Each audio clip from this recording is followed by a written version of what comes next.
ಸತತ ಒಂದು ವಾರದಿಂದ ಬಿಡದೆ ಅಬ್ಬರಿಸ್ತಿರೋ ಮಳೆ ಬೆಂಗಳೂರಲ್ಲಿ ಅವಾಂತರಗಳ ಸರಮಾಲೆಯನ್ನೇ ತಂದೊಡ್ಡಿದೆ. ಜಲಗಂಡಾಂತರದಿಂದ ತತ್ತರಿಸಿರೋ ಬೆಂಗಳೂರಿನ ಮಳೆ ಹಾನಿ ಪ್ರದೇಶಗಳಿಗೆ ಸಿಎಂ ಸಿದ್ದರಾಮಯ್ಯ ಮತ್ತು ಡಿಸಿಎಂ ಡಿಕೆ ಶಿವಕುಮಾರ್ ಭೇಟಿ ನೀಡಿ ಪರಿಶೀಲಿಸಿದ್ದಾರೆ. ಮೊದಲಿಗೆ ಬೆಂಗಳೂರಿನ ಎಚ್ಬಿಆರ್ ಲೇಔಟ್ನಲ್ಲಿ ರಾಜಕಾಲುವೆ ಪರಿಶೀಲಿಸಿದ ಡಿಸಿಎಂ ಡಿಕೆ ಗೆದ್ದಲಹಳ್ಳಿಯ ರಾಜಕಾಲುವೆ ಬೇಸ್ಮೆಂಟ್ ಅಗಲ ಮಾಡುವಂತೆ ಅಧಿಕಾರಿಗಳಿಗೆ ಸೂಚಿಸಿದರು. ಇನ್ನು ಕಾಲುವೆಯ 100 ಮೀಟರ್ ಆಸುಪಾಸಲ್ಲಿ ಬೇಸ್ಮೆಂಟ್ ಪಾರ್ಕಿಂಗ್ಗೆ ಅವಕಾಶ ನೀಡದಂತೆ ತಿಳಿಸಿದರು. ಮತ್ತೊಂದೆಡೆ ರಣಮಳೆಗೆ ಜಲಾವೃತಗೊಂಡಿದ್ದ ಸಿಲ್ಕ್ ಬೋರ್ಡ್ ಪ್ರದೇಶದಲ್ಲಿ ಸಿಎಂ ಸಿದ್ದರಾಮಯ್ಯ ಸ್ಥಳ ಪರಿಶೀಲಿಸಿ ಮಾಹಿತಿ ಪಡೆದರು. ಮಳೆಯಿಂದಾದ ಹಾನಿ ಬಗ್ಗೆ ಅಧಿಕಾರಿಗಳಿಂದ ಮಾಹಿತಿ ಪಡೆದ ಸಿಎಂ ಮಳೆ ನೀರು ನಿಲ್ಲದಂತೆ ಕೂಡಲೇ ಕ್ರಮ ಕೈಗೊಳ್ಳುವಂತೆ ಬಿಬಿಎಂಪಿ ಅಧಿಕಾರಿಗಳಿಗೆ ಸೂಚಿಸಿದರು. ಸಿಎಂ ಸಿಟಿ ರೌಂಡ್ಸ್ ವೇಳೆ ಸಚಿವರಾದ ಜಾರ್ಜ್, ಭೈರ್ತಿ ಸುರೇಶ್, ಶಾಸಕ ಸತೀಶ್ ರೆಡ್ಡಿ ಸಾಥ್ ನೀಡಿದರು. ಮಳೆ ಹಾನಿ ಪ್ರದೇಶಗಳಿಗೆ ಭೇಟಿ ನೀಡಿದ ಸಿಎಂ ಸಿದ್ದರಾಮಯ್ಯ ಮತ್ತು ಡಿಸಿಎಂ ಡಿಕೆ ಶಿವಕುಮಾರ್ ಬರ್ತಿದ್ದಂತೆ ಸಾಯಿ ಲೇಔಟ್ ನಿವಾಸಿಗಳು ಆಕ್ರೋಶ ಹೊರಹಾಕಿದ್ರು. ಈ ವೇಳೆ ಹಗ್ಗದಿಂದ ತಡೆಯೋ ಮೂಲಕ ಪೊಲೀಸರು ಜನರನ್ನ ನಿಯಂತ್ರಿಸಿದ್ರು. ಸಾಯಿ ಲೇಔಟ್ ಸುತ್ತ ಪರಿಶೀಲಿಸಿದ ಸಿಎಂ, ಡಿಸಿಎಂ ಸಾಯಿ ಲೇಔಟ್ ಒಳಗೆ ಕಾಲಿಡದೆ ವಾಪಸ್ಸಾದ್ರು. ಇದರಿಂದ ಕೆಂಡಾಮಂಡಲರಾದ ಸಾಯಿ ಲೇಔಟ್ ಜನ ಇದು ಕಾಟಾಚಾರದ ಭೇಟಿ ಅಂತ ಆಕ್ರೋಶಗೊಂಡ್ರು. ಯಾರು ಕೊಡ್ತಾರೆ? 208 ಮನೆ ನೀರು ತುಂಬಾಗೈತೆ, ಯಾರು ಜವಾಬ್ದಾರಿ? ಮೊನ್ನೊಬ್ಬ ಮನುಷ್ಯ ಕರೆಂಟ್ ಶಾಕ್ ಆಗಿ ಸತ್ತೋಗೋನು, ಯಾರು ಕೊಡ್ತಾರೆ ಜವಾಬ್ದಾರಿ? ಯಾರು ಕೊಡ್ತಾರೆ? ಇದಕ್ಕೆ ಬಂದ್ರು ಬಗ್ಗುಳ ನೋಡಿಲ್ಲ, ಹಂಗೆ ಜಂಪು. ಯಾರು ಹೇಳಿಕ್ ನ್ಯಾಯ ಕೊಡ್ತಾರೆ ಹೇಳಿ ಹೋಲಿ. ಇನ್ನು ಮುಂದಿನ ಮಳೆಗಾಲದೊಳಗೆ ನಾವು ಸಮಸ್ಯೆ ಬಗೆಹರಿಸ್ತೀವಿ, ಸಮಸ್ಯೆ ಬಗೆಹರಿತಿದ್ರೆ ಶಾಸಕ ಸ್ಥಾನಕ್ಕೆ ರಾಜೀನಾಮೆ ನೀಡ್ತೀನಿ ಅಂತ ಸಾಯಿ ಲೇಔಟ್ನಲ್ಲಿ ಕೆಆರ್ ಪುರಂ ಶಾಸಕ ಭೈರ್ತಿ ಬಸವರಾಜ್ ಮಾತು ಕೊಟ್ರು. ಇತ ಪಣತ್ತೂರಿನಲ್ಲಿ ರಸ್ತೆ ಅಭಿವೃದ್ಧಿ ವಿಚಾರಕ್ಕೆ ಭೈರ್ತಿ ಸುರೇಶ್ ಮತ್ತು ಬಿಜೆಪಿ ನಾಯಕ ಲಿಂಬಾವಳಿ ನಡುವೆ ವಾಗ್ವಾದ ನಡೆಯಿತು. ಈ ವೇಳೆ ಹೌದಪ್ಪ, ಯಡಿಯೂರಪ್ಪ ತಪ್ಪು ಮಾಡಿದ್ದಾರೆ ಎಂದ ಲಿಂಬಾವಳಿ, ಅವ್ರು ಮಾಡಿರೋದಕ್ಕೆ ನಾವು ಸಮಸ್ಯೆ ಅನುಭವಿಸ್ತಿದ್ದೀವಿ ಅಂದ್ರು.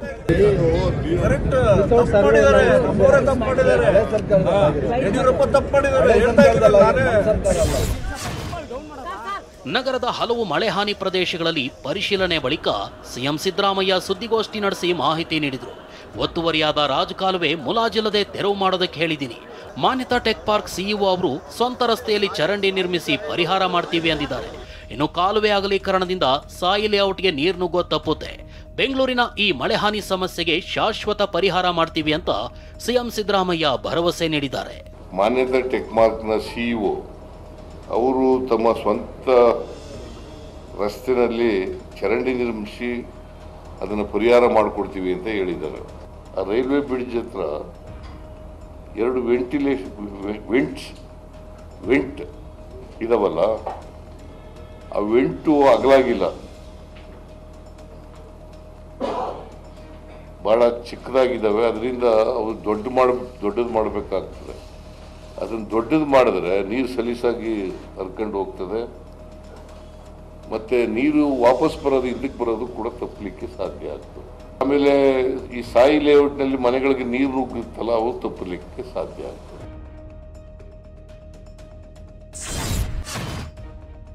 ಒಂದು ಕಡೆ ರಣಮಳೆಗೆ ಮನೆಗಳಿಗೆ ನೀರು ನುಗ್ಗಿ ಜನ ತತ್ತರಿಸಿ ಹೋದ್ರೆ, ಮಳೆ ಹಾನಿ ಪ್ರದೇಶಕ್ಕೆ ಭೇಟಿ ನೀಡ್ತಾ ಇದ್ದ ಸಿಎಂ, ಡಿಸಿಎಂ ಸ್ವಾಗತಕ್ಕೆ ರೆಡ್ ಕಾರ್ಪೆಟ್ ಹಾಕಲಾಗಿತ್ತು. ಇಂಥ ಸಂಕಷ್ಟದಲ್ಲೂ ಆಡಂಬರ ಮೆರೆದ ಅಧಿಕಾರಿಗಳ ವಿರುದ್ಧ ಎಚ್ಬಿಆರ್ ಲೇಔಟ್ನ ಜನ ಆಕ್ರೋಶ ಹೊರಹಾಕಿದ್ರು. ಆಕ್ರೋಶ ಜೋರಾಗ್ತಾ ಇದ್ದಂತೆ ಬಿಬಿಎಂಪಿ ವಲಯ ಆಯುಕ್ತೆ ಸ್ನೇಹಲ್ ಸೂಚನೆ ಮೇರೆಗೆ ರೆಡ್ ಕಾರ್ಪೆಟ್ ತೆರವುಗೊಳಿಸಲಾಯಿತು. ಈ ಬಗ್ಗೆ ಪ್ರತಿಕ್ರಿಯಿಸಿದ ಸಿಎಂ ಸಿದ್ದರಾಮಯ್ಯ ರೆಡ್ ಕಾರ್ಪೆಟ್ ಹಾಕಿದ್ದು ತಪ್ಪು ಎಂದಿದ್ದಾರೆ. ರೆಡ್ ಕಾರ್ಪೆಟ್ ಹಾಕಿದ್ದು ತಪ್ಪು, ನಾನಂತೂ ನೋಡಿಲ್ಲ. ಇದು ಬಿಜೆಪಿಯವರೇ ಉದ್ದೇಶಪೂರ್ವಕವಾಗಿ ಮಾಡಿದ್ದಾರೆ ಅಂತ ಸಿಎಂ ಆರೋಪಿಸಿದ್ದಾರೆ. ಅಲ್ಲಿ ಇದ್ದೀನೇನ್ರಿ, ಮತ್ ನಾ ಇಲ್ಲದೆ ಯಾರಿಗೆ ಹಾಕಿದ್ರು? ಬಿಜೆಪಿ ಅವ್ರ ಅಜಂಪ್ಷನ್ ಅವರೇ ಹಾಕಿರ್ಬಾರ್ದು. ಉದ್ದೇಶಪೂರ್ವಕವಾಗಿ ಮಾಡಿದ್ದಾರೆ, ಅದನ್ನ ತಪ್ಪೋದು. ರೆಡ್ ಕಾರ್ಪೆಟ್ ಹಾಕ್ಬಿಟ್ಟು ಕೆಲಾಮಿಟಿ. ಬೆಂಗಳೂರು ನಗರದ ಹಲವೆಡೆ ಮರಗಳು ಬಿದ್ದು ಅವಾಂತರಗಳು ಇನ್ನಷ್ಟು ಹೆಚ್ಚಾಗಿವೆ. ಬಾಳೆಕುಂದ್ರಿ ಜಂಕ್ಷನ್ ಬಳಿ ಬೃಹತ್ ಮರ ನೆಲಕ್ಕುರುಳಿದೆ. ಮರ ಬಿದ್ದ ವೇಳೆ ರಸ್ತೆ ಖಾಲಿ ಇದ್ದ ಕಾರಣ ಭಾರೀ ಅನಾಹುತ ತಪ್ಪಿದೆ. ಮರ ಬಿದ್ದ ಪರಿಣಾಮ ಕನಿಂಗ್ಹ್ಯಾಮ್ ರಸ್ತೆಯಲ್ಲಿ ಚಂದ್ರಿಕಾ ಹೋಟೆಲ್ವರೆಗೂ ರಸ್ತೆ ಬಂದ್ ಮಾಡಲಾಯಿತು. ಇದರಿಂದ ಸಂಚಾರ ಅಸ್ತವ್ಯಸ್ತವಾಗಿ ಜನ ಪರದಾಡಿದ್ರು. ಇನ್ನು ಮಾಗಡಿ ರಸ್ತೆಯ ಟೋಲ್ ಗೇಟ್ನ ಎಂಸಿ ಸರ್ಕಲ್ ಬಳಿ ಮರ ಬಿದ್ದಿದ್ದು ವಾಹನ ಸಂಚಾರಕ್ಕೆ ಅಡ್ಡಿಯಾಯಿತು. ಇತ ಖಾಸಗಿ ಕಂಪನಿ ಆವರಣದಲ್ಲಿದ್ದ ಬೃಹದಾಕಾರದ ಮರ ಟ್ರಾನ್ಸ್ಫಾರ್ಮರ್ ಮೇಲೆ ಮುರಿದು ಬಿದ್ದು ಹಾನಿಯುಂಟಾಗಿದೆ. ಮುಂಜಾನೆ 5:30 ಸುಮಾರಿಗೆ ಮರ ಬಿದ್ದಿದ್ರಿಂದ ಯಾವುದೇ ವಾಹನ ಸಂಚಾರ ಇಲ್ಲದ ಕಾರಣ ಜೀವಹಾನಿ ತಪ್ಪಿದೆ. ಮತ್ತೊಂದೆಡೆ ಸದಾಶಿವನಗರದಲ್ಲಿ ಎಐಸಿಸಿ ಅಧ್ಯಕ್ಷ ಮಲ್ಲಿಕಾರ್ಜುನ ಖರ್ಗೆ ನಿವಾಸದ ರಸ್ತೆಯಲ್ಲೇ ಮರವೊಂದು ಉರುಳಿ ಬಿದ್ದಿದೆ. ಕಾರಿನ ಮೇಲೆ ಮರ ಬಿದ್ದಿದ್ದು ಅದೃಷ್ಟವಶಾತ್ ಯಾವುದೇ ಪ್ರಾಣಹಾನಿಯಾಗಿಲ್ಲ. ಇತ ಕೆಆರ್ ಪುರಂನ ಹೊರಮಾವು ರಸ್ತೆಯಲ್ಲಿ 100 ವರ್ಷದ ಹಳೆಯ ಆಲದ ಮರ ಬಿದ್ದು 2 ಕಾರು ಜಖಂಗೊಂಡಿವೆ. ಉಡುಪಿಯಾದ್ಯಂತ ಮುಂಗಾರು ಪೂರ್ವ ಮಳೆ ಅಬ್ಬರ ತೀವ್ರವಾಗಿದ್ದು ಬುಧವಾರ ಕೂಡ ರೆಡ್ ಅಲರ್ಟ್ ಘೋಷಿಸಲಾಗಿದೆ. ಅರಬ್ಬಿ ಸಮುದ್ರದ ಅಲೆಗಳ ಅಬ್ಬರ ರೌದ್ರ ರೂಪ ಪಡೆದಿದ್ದು ಪ್ರವಾಸಿಗರು ಸಮುದ್ರಕ್ಕೆ ಇಳಿಯದಂತೆ ಜಿಲ್ಲಾಡಳಿತ ಎಚ್ಚರಿಕೆ ನೀಡಿದೆ.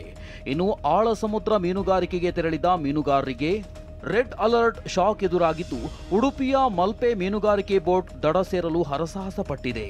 ಈ ಬೋಟ್ನ ಸಿಸಿ ಕ್ಯಾಮೆರಾದಲ್ಲಿ ಸಮುದ್ರದ ರೌದ್ರ ರೂಪ ಸೆರೆ ಸಿಕ್ಕಿದೆ.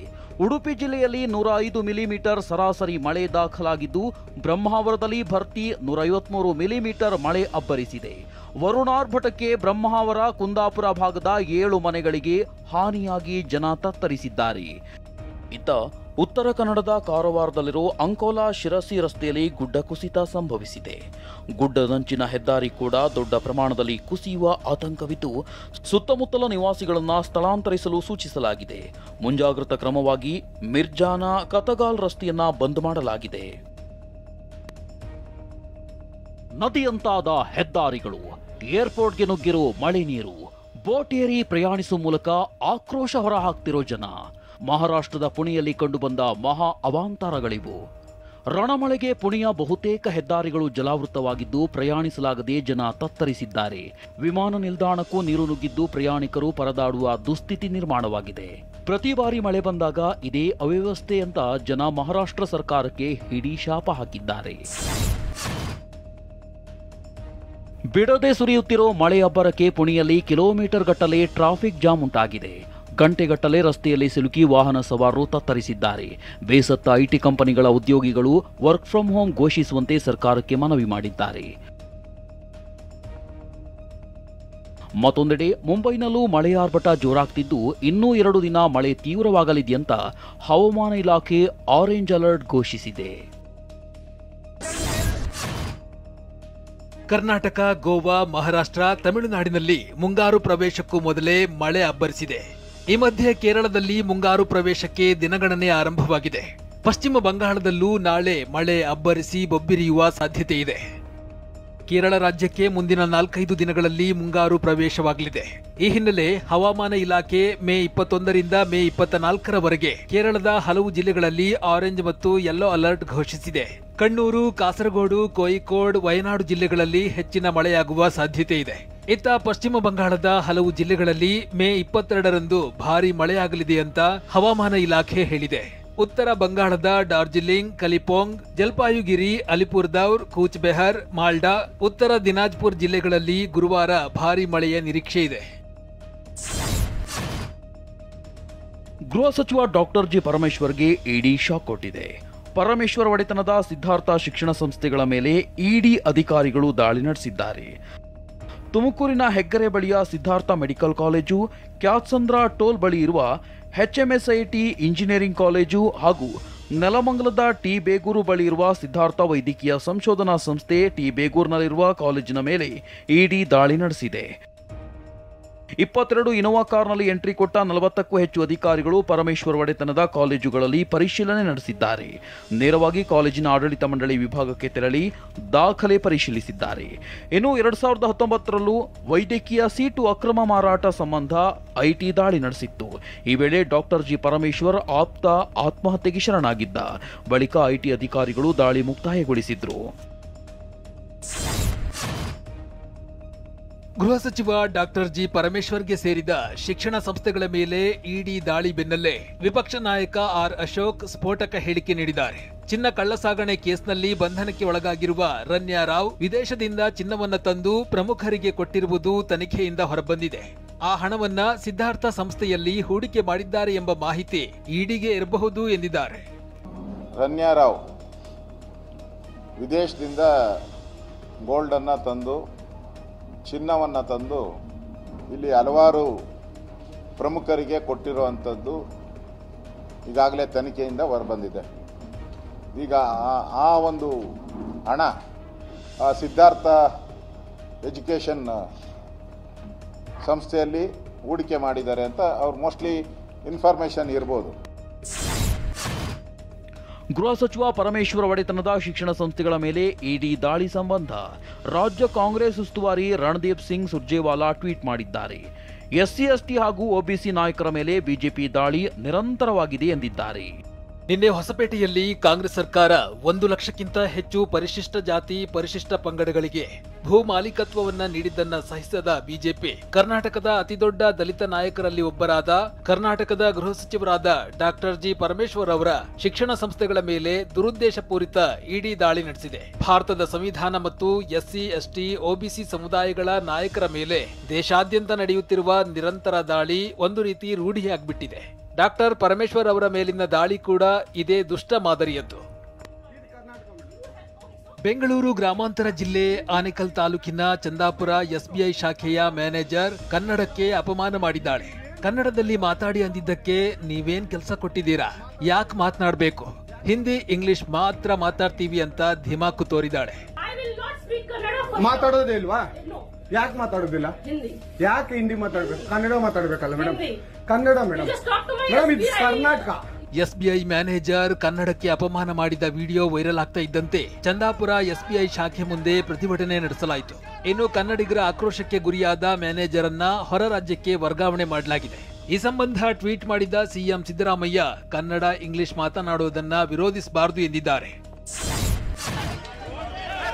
ಬೆಂಗಳೂರು ದಕ್ಷಿಣ ತಾಲೂಕಿನ ಕನಕಪುರ ರಸ್ತೆಯ ಸೋಮನಹಳ್ಳಿ ಟೋಲ್ ಬಳಿ ರೈತರು ಸ್ಥಳೀಯರು ಪ್ರತಿಭಟನೆಯನ್ನ ನಡೆಸಿದರು. ಸರ್ವಿಸ್ ರಸ್ತೆ ನೀಡದೆ ದುಬಾರಿ ಟೋಲ್ ಸಂಗ್ರಹ ವಿರೋಧಿಸಿ ಆಕ್ರೋಶ ಹೊರಹಾಕಿದರು. ಮೈ ಮೇಲೆ ಆಯಿಲ್ ಸುರಿದುಕೊಂಡ ರೈತರು ನಮ್ಮ ರಸ್ತೆ ನಮ್ಮ ಹಕ್ಕು ಅಂತ ಘೋಷಣೆ ಕೂಗಿದರು.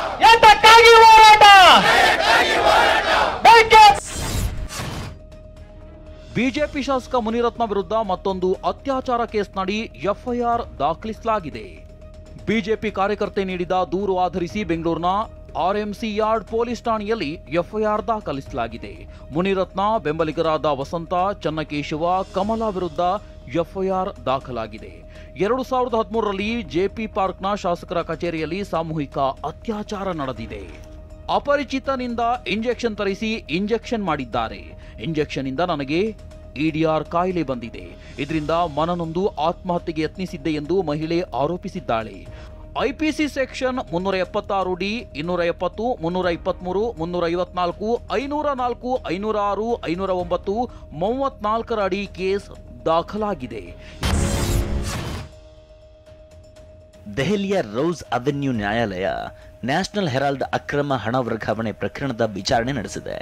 ಜುಲೈ 2ರಿಂದ 8ರವರೆಗೆ ಪ್ರತಿದಿನ ವಿಚಾರಣೆ ನಡೆಸುವುದಾಗಿ ದೆಹಲಿ ನ್ಯಾಯಾಲಯ ಆದೇಶಿಸಿದೆ.